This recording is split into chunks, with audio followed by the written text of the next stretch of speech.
Where my mom's at. Raising kids, cleaning shit, need a long nap. Now, this is an interesting one. You guys can help me with this too, because this is a dude. This is Evan. He says, I'm a 32-year-old, high and tight man that got laid off due to COVID. I have been a salesman in the oil field for years, and I have decided to try and live my dream.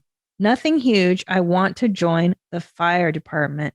For some reason, I feel inadequate. I know physically I can do it, but something about starting a new career has me shaking. Any advice is welcome. High and tight as hell, Evan. Wow, oil fields for years. That's crazy, salesman. Now, first of all, nothing huge. I think joining the fire department is extremely huge. That is a massive lifestyle change, massive undertaking. Your whole life is going to change. You're going to be sleeping at a fire station. Am I right? Like, don't they sleep at the fire station for like 4 days and then they're home for 3 or something? And you're putting your life on the line for other people. Yeah, as your day job. You're becoming a superhero for half of the week. It's no wonder you're nervous. Nothing. Yeah, like what? I'm just gonna save people's lives. No big deal. I mean, God bless these people. Like when I was laying on the stairs and the EMS people came, I was like, I can't believe that there are people that devote their lives to helping people in emergencies. It's pretty miraculous. And it sounds like, at least when I've always been nervous in my life to start something, it's because I really wanted it.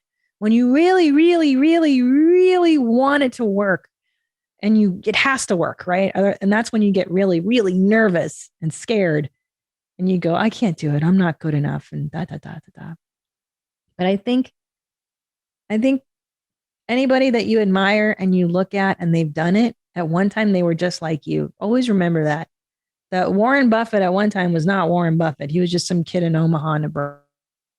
And all these great athletes and everybody you look up to, they were just people who had a dream like you. And it's normal. It's normal to be scared. But there's this great book I could recommend called Feel the Fear and Do It Anyway. Feel the fear and do it anyway, which is to me like one of my central tenets of existence. Yeah, you can be scared. You can be nervous. So what? Do it anyway. You can be scared and do something. Don't let the fear stop you. What do you guys think? You're dudes. Absolutely. It's if you're about to make a life change and it's something that you want to do and you feel afraid, fear is actually probably a good thing. That means that it's going to be a challenge. You're going to be testing yourself. And also it's supernatural. I mean, what you're describing pretty much is, imposter syndrome.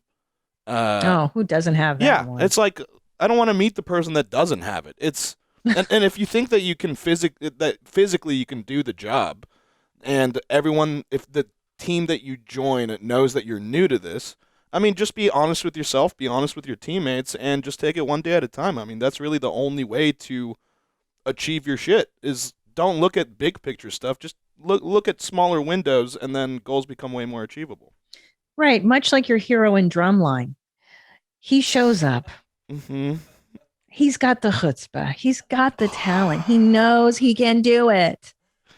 But he's in his own head. He's in his own way. And what happens, Nadav? What do we learn from Drumline? That, you just put one foot in front of the other. You teach yourself how to read music, and sooner than later, you could lead the band. That's right, Nadav. You could win that. You could win the BET Classic if you just put your mind to it.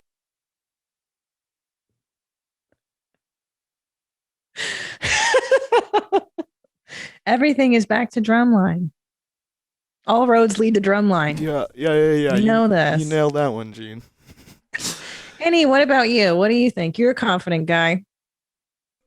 I mean, you guys nailed it. It's if you're feeling this, then it makes sense that you're uncomfortable. If you weren't uncomfortable, you would probably be one of the various dudes that we feature on YMH every week, because they're super confident and ready to do all these crazy things that they absolutely have no capability to do. And it's normal. Feel the fear, go with it anyway. Do it anyway. Try, and try again. You'll get it. Mm-hmm. If you love it, you'll get it. If that's, what's funny? You're right. If you love it, you'll get it. And I never understood that, because people always said that to me in these inspirational books, like, you have to love what you do. Find your passion, right? Like, that's the biggest trope, is find your passion. And I remember being like, yeah, but what if you suck at your passion?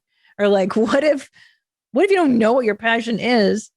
But the truth of it is, like, yes, you have to find the passion. You have to have some competency in your passion too. So it's, look, I could want to be a javelin thrower my whole life and have passion for it. It's never going to happen for me. But the passion mixed with talent is what will get you through the rough times of something. Because for me, being a stand-up comedian for the last 17 years, I could have given up 1,000 times, but my passion for what I'm doing is what gets you through the tough times. That's the only reason that statement makes sense. And I wish people would finish that statement of like, follow your passion, because things suck a lot and you have to really, really love something to stick with it to get to the other side. And don't be discouraged, firefighter Evan. If it does suck, and if you do suck in the beginning, you're going to suck. You don't know how to fucking run with a hose yet, or whatever it is they're going to teach you to do. Oh, my meat stick. Just stick with it. That's great advice, Gene. I know. I'm pretty great today. Huh? Maybe because I'm so rested. Because I'm loving my injury life. Happier than I've ever been. Everybody's like, you're going to get depressed. Just wait when you get off those meds. And then I'm like, oh, fucking not so far. It's been great. They're going to change I'm loving this life. Injured wife, happy life. Yeah, that's the name of this episode. I'm giddy. Happier than I've ever been. God, I got to break stuff more. Where my mom's at. Where my mom's wearing thongs, hitting bongs at. Raising kids, cleaning shits, need a long nap. Where my mom's at. Where my mom's